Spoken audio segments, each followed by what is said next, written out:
Hello, everyone. Welcome to 2021. I am just so grateful for you. Welcome to our first online income stream, our first live stream of 2021. It's been really nice to be able to take a break from the live stream and just be able to take a little bit of a break just to refresh and recharge. But I've missed you guys a lot, and I've been thinking a lot about, what topics and things like that to cover on the live stream.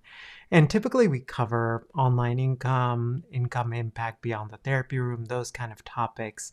But since this is the first week of 2021, what I thought would be really helpful is just to share just to talk a little bit about goal setting, and not some, not kind of like, oh, we need to set goals, but more, I recently, well, I know that many of us may be thinking about, both personal as well as business goals. And if you're like me, a lot of times you set goals and you accomplish some and not others as you get to the end of the year, right?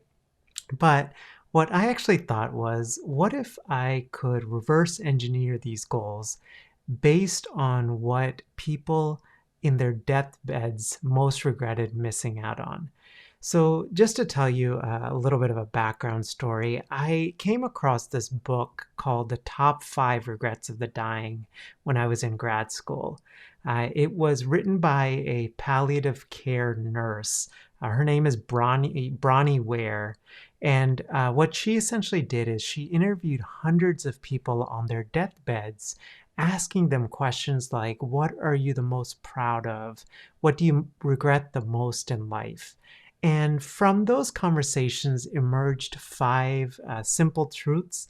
And today I wanted to share with them, with you, and then also tell you how we can take these truths to the next level. What I basically did is I rewrote these truths into action steps, and then I actually took it to even the next level, and sharing how I use that as part of my daily morning journal routine. So the first truth that Bronnie kind of determined, and this was actually the most common truth, which is, I wish I had the courage to live a life true to myself, not the life others expected of me. I wish I had the courage to live a life true to myself and not the life that others expected of me. This was actually the most common regret that people had. The second one is, I wish I had not worked so hard.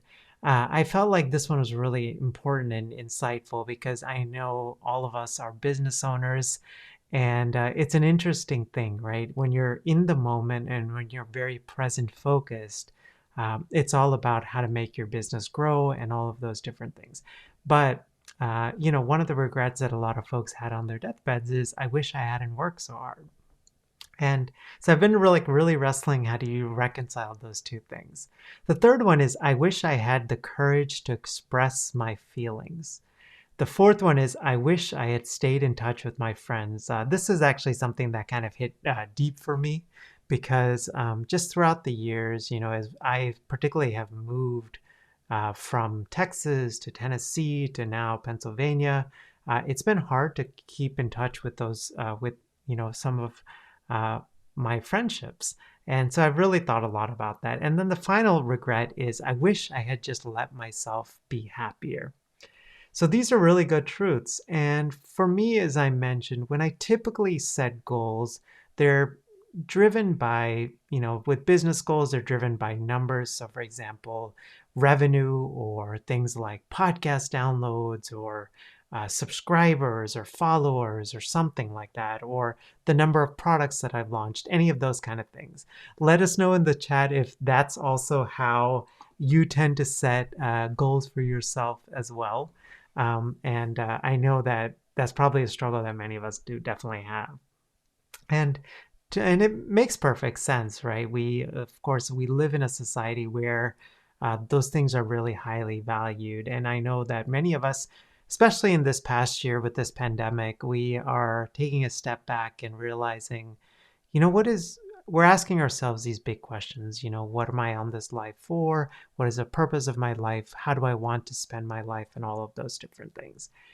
One one of the big realizations that I had in reading through Bronnie's 5 realizations was that none of them had actually anything to do with revenue or subscribers or anything like that. Instead, they had to do things with things like courage, balance, relationships, and emotional health. So I rewrote them in a way that seemed to make the most sense for me. So the very first one is I am actually what I'm going to do is I'm going to, after the live stream is over, I'll copy and paste what I wrote just so that you can use them if you would like. So the very first thing is her original truth is, I wish I had the courage to live a life true to myself, not the life that others expected of me. And so what I did is I rewrote it into an action step. So what I basically wrote was create the life, schedule, and focus that you want and not what others expect.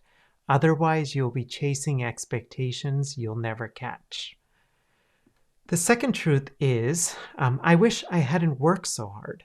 So I rewrote that to say work hard, but don't let work come at the expense of relationships and health. No one says, I wish I had worked more hours at the end of their life. The third truth is, I wish I had the courage to express my feelings. And I rewrote that as spend time learning about your unique emotional makeup. Study the emotions that you have trouble expressing in a healthy way. So for me, that's often things like anger and anxiety.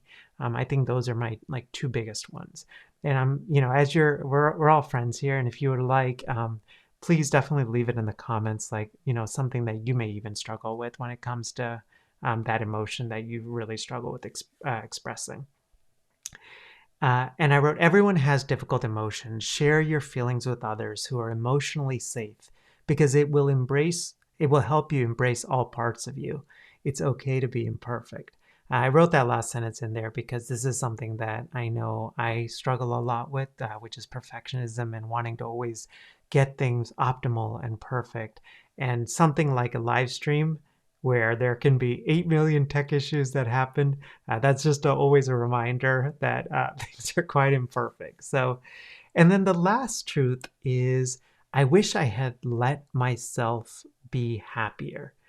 And the truth that I wrote in that is spend each day in gratitude for what you have. Don't fall into the trap of this thing will make you happy. So, a new piece of software, a new service, whatever it is, right?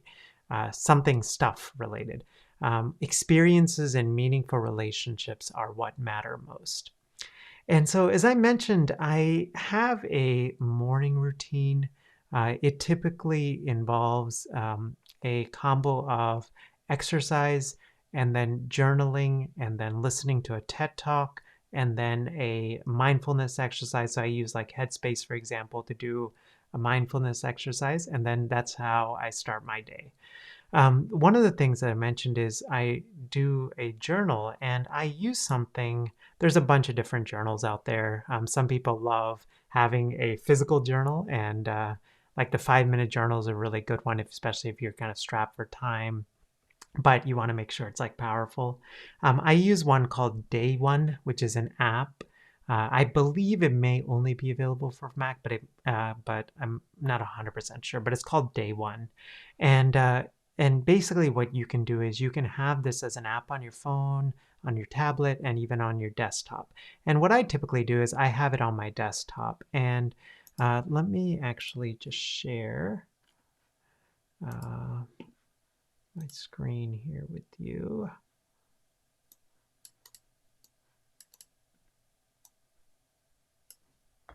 And I'll kind of just share, actually I'm having some difficulty. So let me actually hold off on sharing it. But so one of the things that I basically do is every day I journal. And so the top section is what I just shared with you, the top 5 regrets of the dying. So when I open up my journal prompt, I go through and read each of those 5 things. And I just spent just a few moments kind of reading each one, embracing it, thinking about how that relates to my life, right? And And then what I do is a 5-minute journal, and it's the same kind of prompts every day. It's just that obviously the answers change. And this 5-minute journal format, there's a lot of research that tapping into these certain areas with the 5-minute journal, it tends to lead to a lot of like emotional health and just gratitude and all of those things. So the very first thing that I answer is, I am grateful for.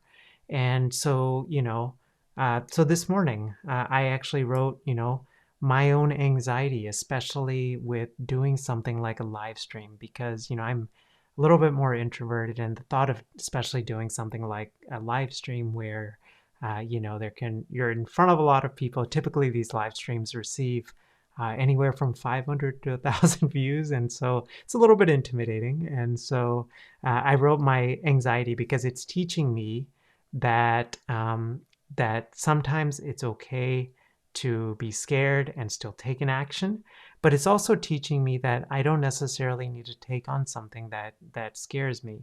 So, for example, with this live stream, one of the things that I really struggled with was whether, we used to do these every week, and it's been a lot of fun, but it's, again, especially for someone like me, it's very draining. And I know that this resonates for a lot of people to do these lives. When you're doing a live stream, it's extremely draining. And so I just wrote, like, it's okay to have anxiety, and it's okay to to sit back and make sense of that anxiety before taking intentional action or taking action. And then the next section is, what would make this day great? And so it's a great, prompt to do whatever to help you focus on one thing. And so I said, doing my first live stream of 2021, that would make this day great. And then the next one is called the Daily Affirmation. So this is something that you can either write, or if you do a Google search for Daily Affirmations, there's a bunch of them, but some sort of phrase that kind of resonates with you. So my daily affirmation is, you don't have to get it perfect, just get it going, right? And this is something that I've often struggled with. And one of the things, honestly, about doing a live stream is it's my challenge to myself to get out of my comfort zone, because typically if I could, I would plan, and then try to get everything perfect. And again, you can't do that with the live stream. And then what I generally do is I wrap up with just some writing time. So typically, I haven't honestly come up with a great system for this, but typically what I do is just like a 5 to 10 minute like writing prompt. So I'll just take one prompt, and it's typically, for me, it's related to business, right? So for example, the one I had the other day was, what is the one thing that you are the most proud of with your business in 2020? And I just spent some time like writing on and reflecting on that. And again, I think it reinforces that gratitude aspect that seems to be the theme in Bronnie Ware's work.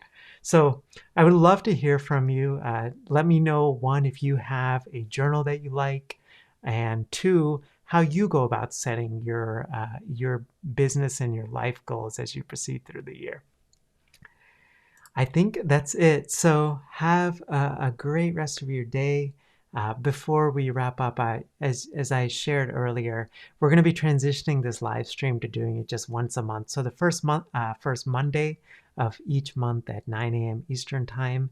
And I have some other projects that I want to work on in those other weeks. And so, yeah, we'll just transition it to once a month. And then we'll go from there. And then also, finally, at the end of the month, if you are watching, we have something called the Selling the Couch Learning Library. You can learn more about it at sellingthecouch.com/learning. But this is an opportunity for us to be able to connect and learn from one another and learn together. And at the end of January, the last Wednesday, the 27th, I believe, at noon, we have a special guest. This is Tori Press from the Instagram account Revelatory. Tori has almost 250,000 followers on Instagram. She writes these like beautiful, here, let me actually see if I can find. She creates these beautiful cartoons on her Instagram, and they're all about life and all of the different things. And she just published a recent book, and I've had the opportunity to connect with her. And we're going to be talking about how she's built a following on Instagram, but in an authentic way. And in a way that is based on service. And so you can learn more about the Learning Library over at signthecouch.com/learning. And I hope to see you inside. Have a great rest of your week, and I will see you next month. Bye.